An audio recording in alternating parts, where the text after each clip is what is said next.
Attaboy. So, I don't know how this happened, but it's October 5th, 2021. Did summer seem to fly for you?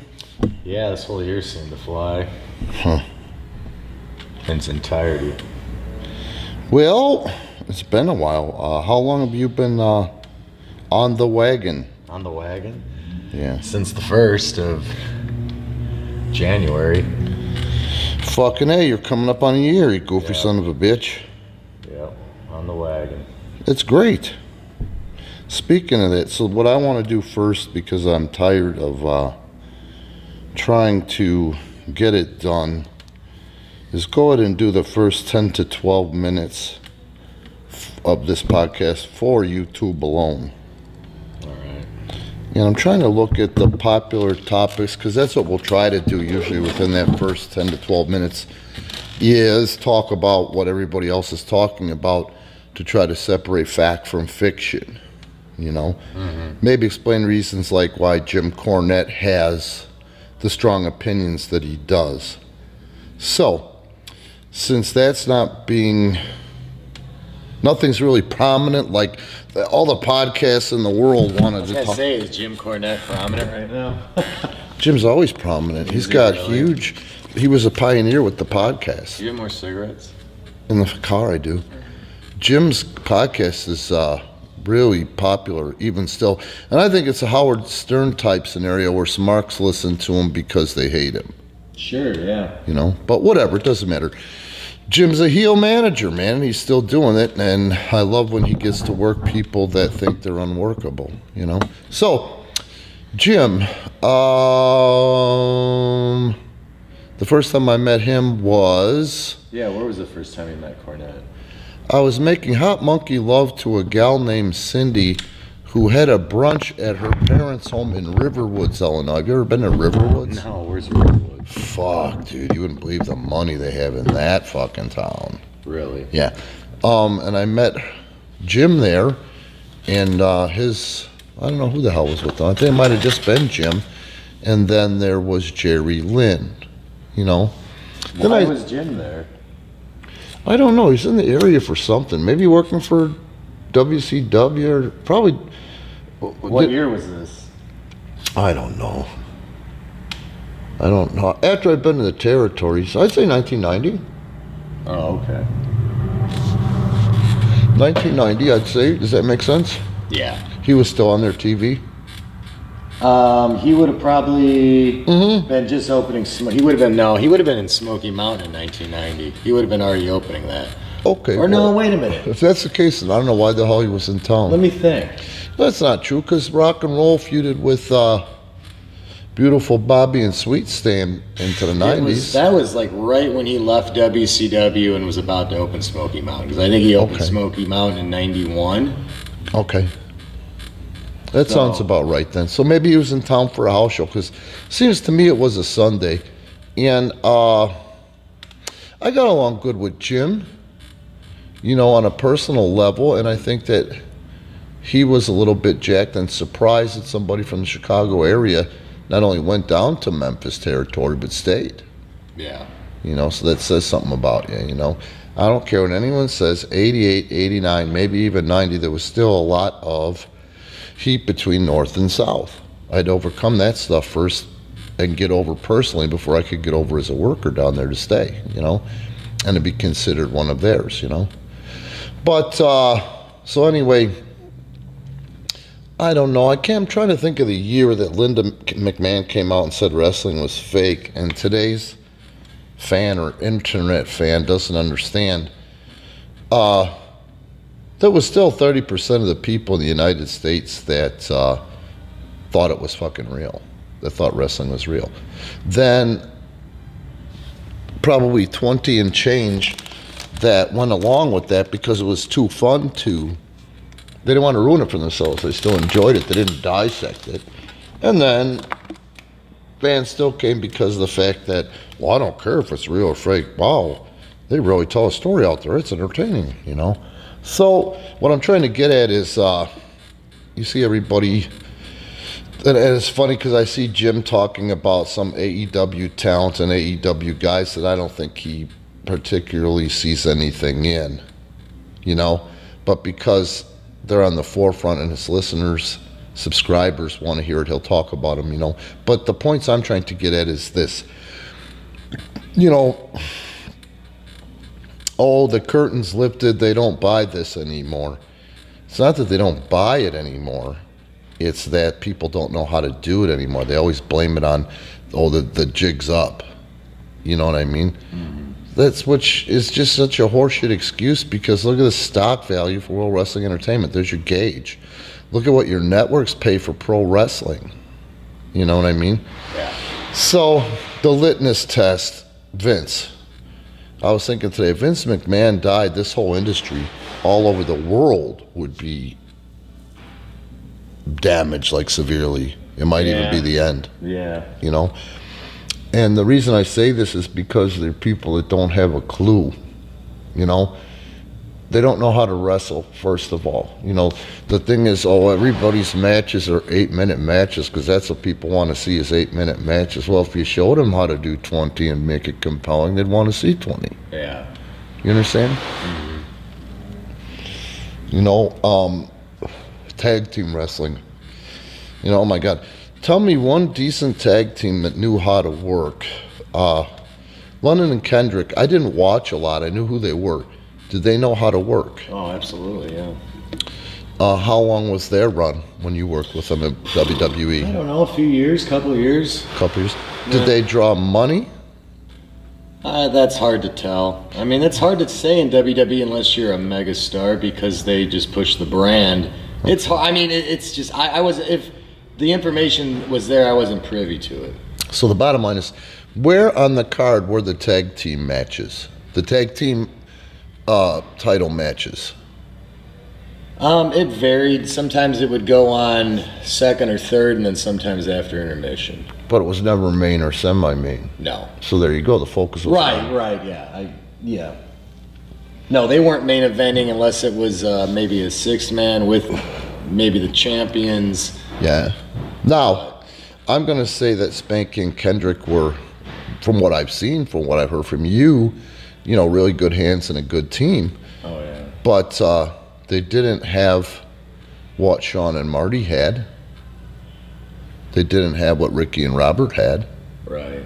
You know, but in the same token, the company, WWE at the time, gave up on tag wrestling and decided that they weren't really going to do much of it. It was just good to make the... I think if London and Kendrick had maybe this same opportunity opportunities and platform that they had in the late 80s for those tag teams, they would have been just as over as the tag teams you mentioned. Really? I really believe that. Okay. Maybe not Ricky and Robert, because who the hell has ever been as over as Ricky and Robert? Yeah. But yeah, they could have been just as, I think, with the...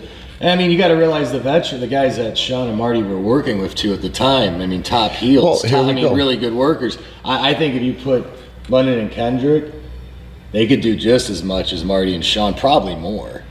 That's saying a lot. Okay. Athletically in the ring, but they had charisma from hell too. The place would go nuts when they would make a comeback. When they hit the ring, the people went nuts. Now, you can't teach somebody that. You can't, you either have that or don't.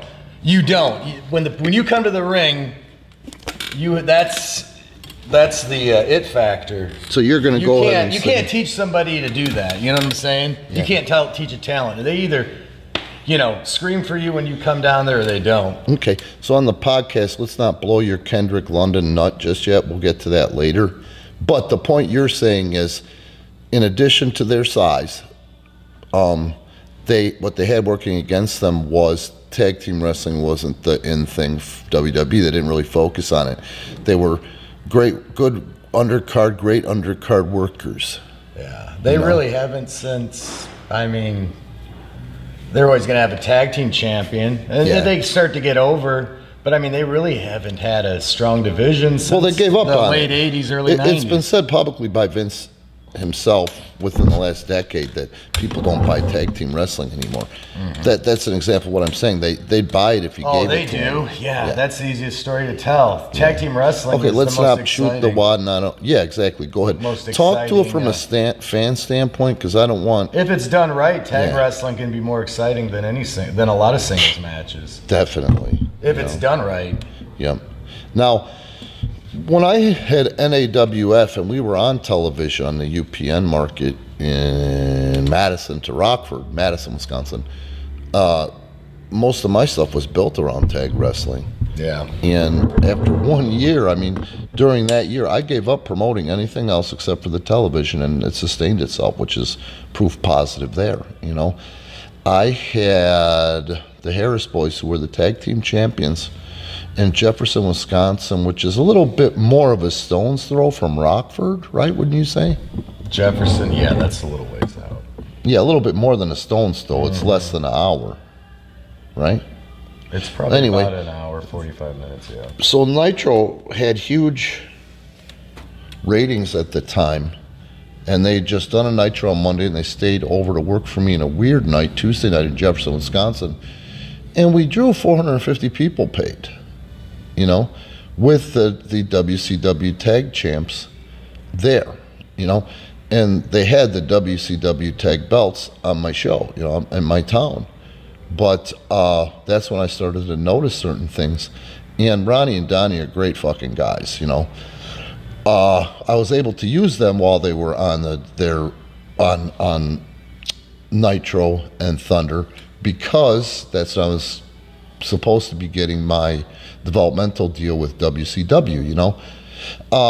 So we're there, and they were over, you know, they were over. But I had them with a couple of my larger guys, 270-pound guys. But Ronnie and Donnie just towered over them. They were just giants, you know what I mean? And I did something in the undercard second or third match where I was teaming with Freedom against whoever. It didn't really matter, you know. Freedom could have been a decent hand, but he's too much indie, like IE calls himself the indie icon today. But we had a good formula that I found, which was you fucking cheerlead, I'll fucking sell. And he's a great cheerleader, and I'm a great seller. So Ronnie and Donnie come up afterwards, and they're like, you know, now we got 450 people there. They try to give me back half their payoff, you know? And I was like, no, you keep that shit. I appreciate it, but you keep it, you know? There's several reasons why. Number one is if I get the deal, you know, the developmental deal, which I figured I was, and I was, because let's face it, I had their tag champs in my fucking house show. You know what I mean? I don't want the word to get out that I'd fuck anybody on a payoff. And I'm like, 450 is a good fucking house for us, especially in Jefferson, Wisconsin, so I got it. You know what I mean? They says to me, and this means we got to take it home soon, they said to me that, well, let's look at this. And I think it was fucking Ronnie, actually, that said to me, we brought merchandise. You have merchandise. You and that fat kid sold more merchandise. Why in the fuck do you need us? You know? And that's when I realized, you know what I mean, that's how it's got to be in tag team wrestling. It was like hitting them where they ain't, like Ted Williams said. Right. You know what I mean? And it worked, you know? NAWF was doing great. The only reason I closed North American Wrestling Federation was because Gianna Bell's birthday, my youngest kid, is July 29th. My television deal was up to be renewed after the first year, the first week of July. And I looked at everything, wanted to be able to do it, but I had to work like a fucking dog. And I was about to have a kid born with half of a heart. So I couldn't do it. I just let it go. You know what I mean? I knew I wouldn't have time to do what I was doing there. But anyway, the bottom line is this. I just want to say that we aren't an indie. I'm not on the same team with any of these independent wrestling companies. Our guys aren't on the same team. Anybody that has anything to do with PPW is not on, you know, the same team as these independent wrestlers. It's hard enough today with one company to make a living at, World Wrestling Entertainment. And it's hard to build a company because of all the garbage out there. And if you think that forcing people to sell tickets to work is building a brand, you're insane, you know? And the other thing is that your real wrestling fans will go to that crap and try it and then think that we're all like that. And I can't tell you the amount of stuff I get from casuals even non-fans. One guy that was training here, and he actually started working some matches. His wife hit me up. She must have seen the Enchilada Fest show. But anyway, she's not a fan by any stretch of the imagination. I haven't heard from them in a year. And she sends me a message. I just want to say I saw this garbage or something that I had to go to, and it was just horrible. You guys are so much above any of that crap and anybody I saw on that show. You know what I mean?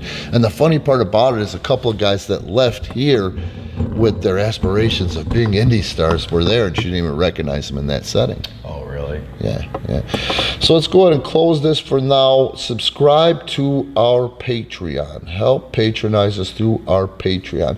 You'll get our weekly podcast, which is an outstanding podcast, and it's going to take us a while to build up because now I realize there's more fucking wrestling podcasts than there are independent companies out there.